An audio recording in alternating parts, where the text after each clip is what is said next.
Assalamualaikum warahmatullahi wabarakatuh.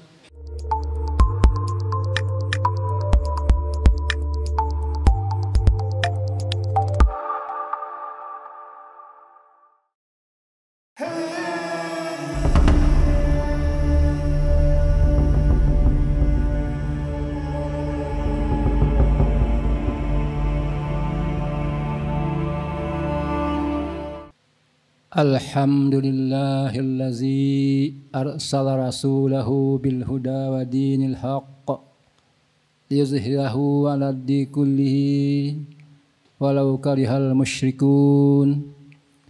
Ashhadu an la ilaha illallah wahdahu la syarikalah wa ashhadu anna Muhammadan abduhu wa rasuluh allazi la nabiyya ba'dah. Allahumma salli wa sallim ala hadzal nabiyil karim wa rasulil azim Muhammadin khairil anam wa ala alihi wa sahbihi wa man tabi'ahum bi ihsanin ila yaumiddin. Ya ayyuhallazina amanu ittaqullaha haqqa tuqatih wala tamutunna illa wa antum muslimun. Usikum wa iyaya bitaqwallah faqad fazal muttaqun. Amma ba'du, faqala Allah ta'ala fi kitabil karim. A'udzu billahi minasy syaithanir rajim. Bismillahirrahmanirrahim. Innallaha la yakhfa 'alaihi syai'un fil ardi wala fis sama'.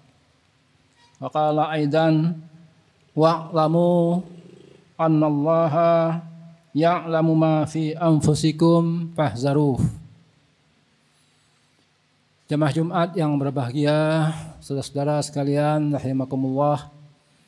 Marilah kita bersyukur pada Allah Subhanahu wa taala atas limpahan rahmat dan karunia Allah yang tak terhingga kepada kita. Ialah kita dalam keadaan iman dan Islam. Inilah suatu nikmat yang paling besar. Bayangkan kalau kita tidak beriman dan Islam, atau kita tidak dilahirkan oleh orang tua kita yang Islam, di lingkungan Islam, mungkin kita menyembah kuburan, mungkin kita memberikan sesajen-sesajen ke tempat-tempat yang angker. Tetapi Allah yang Maha Pengasih lagi panjang kepada kita dipilih menjadi Islam. Bersyukurlah kepada Allah Subhanahu wa taala. Semuanya itu disampaikan melalui nabinya Muhammad sallallahu alaihi wasallam. Marilah kita ucapkan selawat kepadanya. Allahumma shalli ala sayyidina Muhammad wa ala ali Muhammad. Kita tidak boleh lupa untuk selalu meningkatkan takwa kita kepada Allah Subhanahu wa taala. Karena takwa itu adalah suatu sikap yang selalu takut akan melanggar aturan Allah dan selalu takut kalau tidak menjalankan perintah Allah.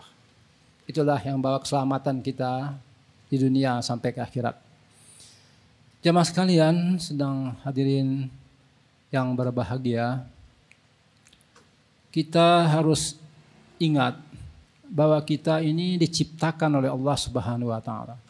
Kita ke dunia ini lahir bukan atas kehendak kita sendiri. Oleh karena itu Allah yang menciptakan kita ini memberi aturan kepada kita supaya kita selamat.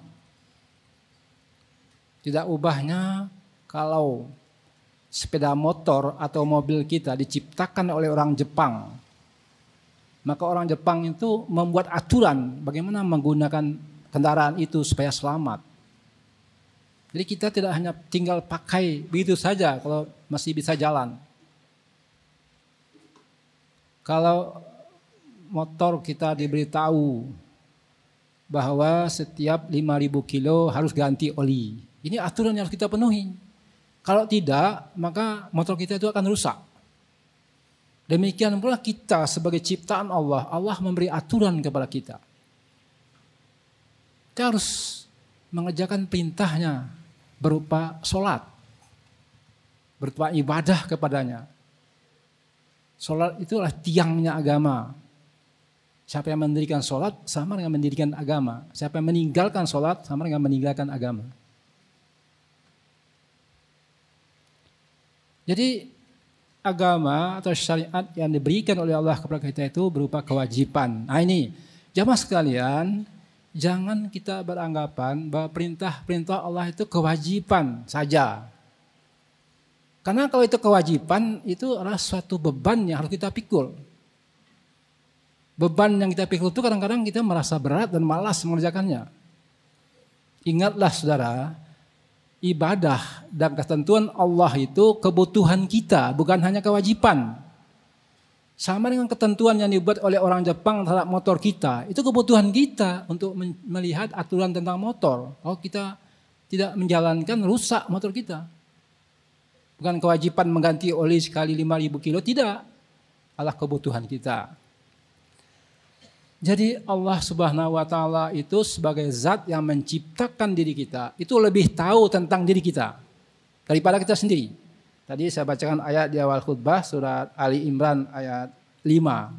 Allah berfirman, "Innallaha la yakhfa 'alaihi syai'un fil ardi wala fis sama." Sesungguhnya bagi Allah tidak ada satupun yang tersembunyi di bumi dan tidak pula di akhirat. Tidak pula di langit. Tidak ada tersembunyi di bumi dan di langit. Semua Allah tahu. Innallaha ya'lamu ghaibas samawati wal ard. Wallahu basirum bima ta'malun. Surat Al-Hujurat ayat 18. Yang artinya sesungguhnya Allah mengetahui yang gaib di langit dan di bumi. Dan Allah melihat apa yang kamu kerjakan. Dalam surah Al-An'am ayat 59 Allah berfirman, "Wa ma tasqutu min waraqatin illa ya'lamuha." Dan tidak sehelai daun pun yang gugur melainkan Allah mengetahuinya. Jadi memang Allah itu Allah zat yang maha mengetahui.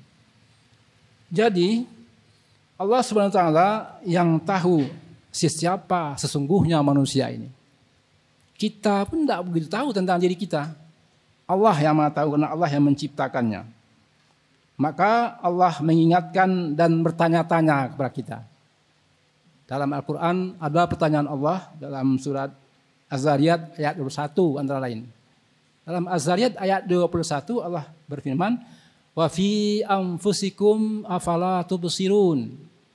Dan pada dirimu apakah kamu pernah memperhatikan?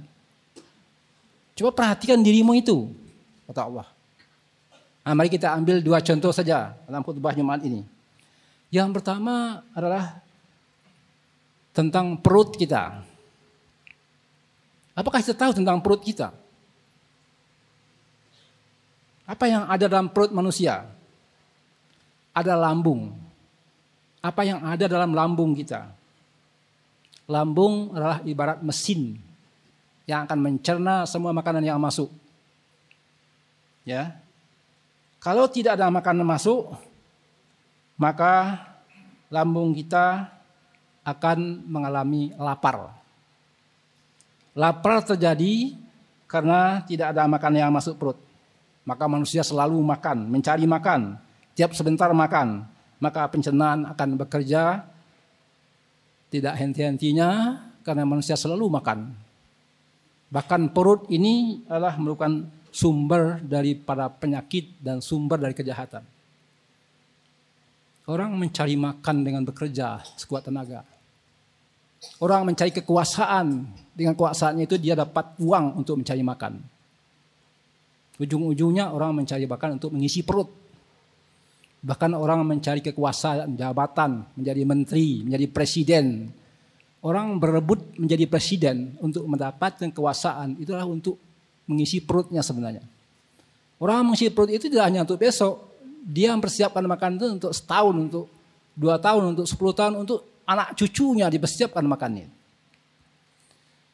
Masalah perut ini oleh Allah diminta, coba perhatikan apa yang ada dalam dirimu. Kita lihat perut ini. Setelah sekalian, seorang profesor dari Jepang yang telah mendapat hadiah Nobel dalam bidang kesehatan atau kedokteran, namanya Yoshinori Ohsumi. Yang menyatakan bahwa secara ilmiah mengosongkan perut atau lapar adalah membawa dampak yang bagus untuk kesehatan. Karena kondisi lapar itu katanya adalah berkaitan erat dengan apa yang dinamakan dengan autophagy. Autophagy itu artinya memakan diri sendiri. Jadi autophagy itu ialah kemampuan sel di dalam tubuh untuk memakan atau menghancurkan komponen tertentu dalam sel itu sendiri. Jadi autophagy itu bermanfaat bagi kesehatan tubuh secara keseluruhan. Nah, kesehatan manusia mulai terganggu kalau autophagy-nya itu tidak berfungsi. Misalnya kalau sekiranya dia punya penyakit diabetes, ya, ada penyakit saraf atau penyakit kanker dan berbagai penyakit yang lain yang berkaitan dengan usia, itu akan menyebabkan autophagy-nya tidak berfungsi secara normal. Nah, berdasarkan penelitian yang dilakukan oleh Profesor Osumi tadi, dia menemukan suatu cara yang sederhana untuk memancing terjadinya autophagy itu ialah dengan mengosongkan perut, dengan membuat kondisi lapar, itu dengan berpuasa. Sebab kalau dalam kondisi lapar, itu bisa mengaktifkan autophagy-nya. Karena kalau dalam kondisi lapar, tubuh kekurangan makanan, dan dia akan mencari apa yang mau dimakan. Itulah tadi yang dimaksud, bahwa dia akan makan sel-sel yang mati dan yang rusak, disapu bersih. Ini kondisi otomatis dalam tubuh kita yang diteliti oleh seorang Jepang itu. Jadi selama proses pekerjaan dari autophagy itu, tubuh harus terbebas dari makanan selama 12 jam. Yaitu selama durasi puasa kita, 1 hari. Kalau sedikit saja ada makanan masuk ke dalam tubuh kita, maka itu membuat proses autophagy itu berhenti. Jadi kita nggak boleh memasukkan makanan sedikit pun ke dalam tubuh kita. Batal puasa kita. Ini kejadiannya. Saudara sekalian, karena Allah yang menciptakan manusia, Allah tahu tentang diri manusia, maka Allah mensyariatkan puasa 1 bulan lamanya. Ini untuk kepentingan kita berarti. Karena dengan berpuasa itu otomatis kita membawa kepada kesehatan. Jadi sebulan atau 1,5 bulan yang lalu kita sudah berpuasa selama 1 bulan penuh. Dan tidak hanya menahan makan dan minum saja, tapi puasa menahan hawa nafsu. Dan bulan depan 25 hari lagi kita akan merayakan Idul Adha. Apakah puasa kita sudah berhasil? Berhasilnya puasa dan tidak sekarang buktinya. Puasa itu latihan. Apakah sekarang kita bisa menahan diri dari perbuatan-perbuatan maksiat? Apakah kita bisa menahan lapar untuk membersihkan tubuh kita? Nah, jemaah sekalian yang berbahagia, maka berdasarkan temuan itu pula profesor ini telah mendapat hadiah Nobel di dalam bidang fisiologi atau bidang kedokteran. Karena orang memang harus berpuasa. Jadi puasa itu kebutuhan kita. Bukan kewajiban yang merupakan beban yang harus kita pikul. 1 hari enggak makan dan enggak minum, berat rasanya. Itulah kebutuhan kita untuk menjaga kesehatan kita. Bahkan Nabi mengatakan, puasalah kamu akan sehat. Inilah bukti satu-satu di antara satunya, bahwa manusia diberi syariat oleh Allah itu adalah untuk kebutuhannya sendiri, bukan semata-mata kewajiban yang harus dilaksanakan. Barakallahu li wa lakum fil Qur'anil azim wa nafa'ani wa iyyakum minal fihi bima fihi minal ayati wa zikril hakim wa taqabbala minni wa minkum tilawatahu innahu huwas samiul basir.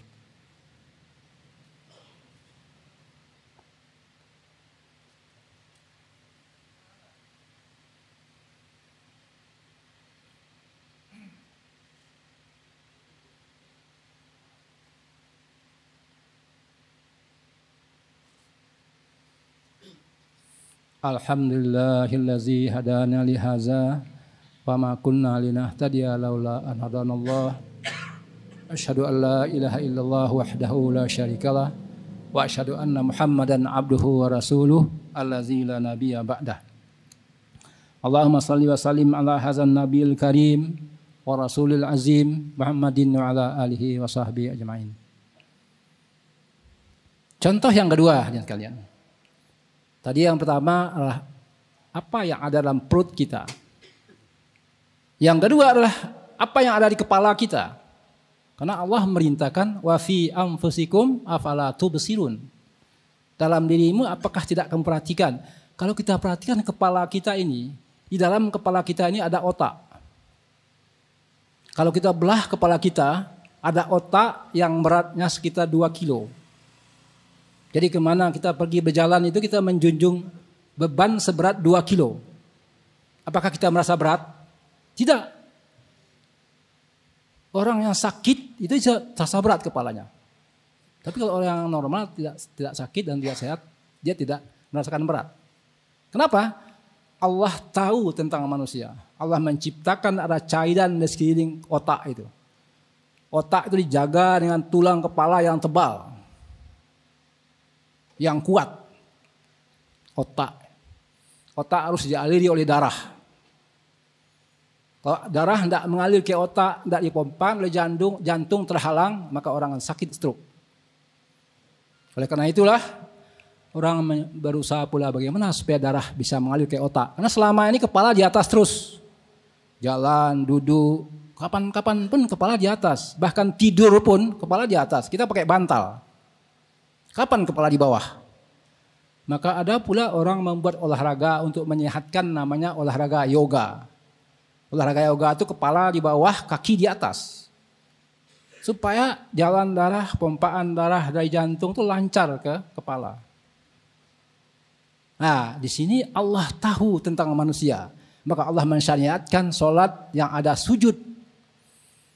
Sujud adalah meletakkan kepala di lantai, di tanah, di mana posisi kepala di bawah dari dada. Dan darah akan mengalir dengan lancar. Oleh karena itu, sujud jangan cepat-cepat. Sujud harus tumakninah. Dibaca 3 kali dengan pelan. Subhanakallahumma wa bihamdika Allahumma gfirli. 1 kali. Kita baca 3 kali. Supaya lama. Maka Nabi mengatakan, tidaklah berlama-lama dalam sujud. Karena kondisi sujud itulah seseorang yang dekat dengan Tuhannya. Nah, kita kadang-kadang sholat itu cepat kali sujudnya. Ini hadirin sekalian jamaah yang berbahagia. Ini baru 2 contoh bahwasanya memang syariat dari Allah itu adalah untuk kebutuhan kita, bukan kewajiban semata-mata. Kalau itu kita kerjakan, kita akan selamat dan sehat. Allah akan melindungi hambanya. Allah lebih tahu tentang hambanya daripada hambanya itu sendiri. Itulah maka kita harus menjalankan agama ini dengan baik. Harus belajar agama dengan benar. Jangan sampai salah. Itulah kita memang harus mengikuti pengajian-pengajian. Supaya kita tahu tentang agama. Karena agama itu dipelajari. Kalau tidak kita akan sesat dan salah. Innallaha wa malaikatahu yusalluna 'alan nabi. Ya ayyuhallazina amanu sallu 'alaihi wa sallimu tasliman katsira. Allahumma salli ala Muhammadin wa ala ali Muhammad kama sallaita ala Ibrahim wa ala ali Ibrahim wa barik ala Muhammad wa ala ali Muhammad kama barakta ala Ibrahim wa ala ali Ibrahim innaka Hamidum Majid. Allahumma ighfir lil mu'minina wal mu'minat wal muslimina wal muslimat al ahya'i minhum amwat ya qadiyal hajat. Rabbana zalamna anfusana wa illam taghfir lana wa tarhamna lanakunanna minal khasirin. Rabbana la tu'akhizna in nasina. Rabbana la tuhammilna ma la taqata lana bih. Wa'fu anna waghfir lana warhamna anta maulana fansurna 'alal qaumil kafirin. Allahumma inna nas'aluka salamatan fid din wa afiatan fil jasadi wa ziyadatan fil ilmi wa barakatan fil rizqi wa taubatan qablal maut wa rahmatan indal maut wa maghfiratan ba'dal maut. Allahumma hawin alaina fi syakatil maut wan najata minan nar wal afa indal hisab. Rabbana hab lana min azwajina dzurriyyatina qurrata a'yunin waj'alna lil muttaqina imama. Rabbana atina min ladunka rahmah wa hayyi lana min amrina rasyada. Rabbana atina fid dunya hasanah wa fil akhirati hasanah wa qina adzabannar. Wa subhanaka rabbil izzati amma yasifun wa salamun alal mursalin walhamdulillahi rabbil alamin. Wa la dzikrullahi akbar. Aqimissalah.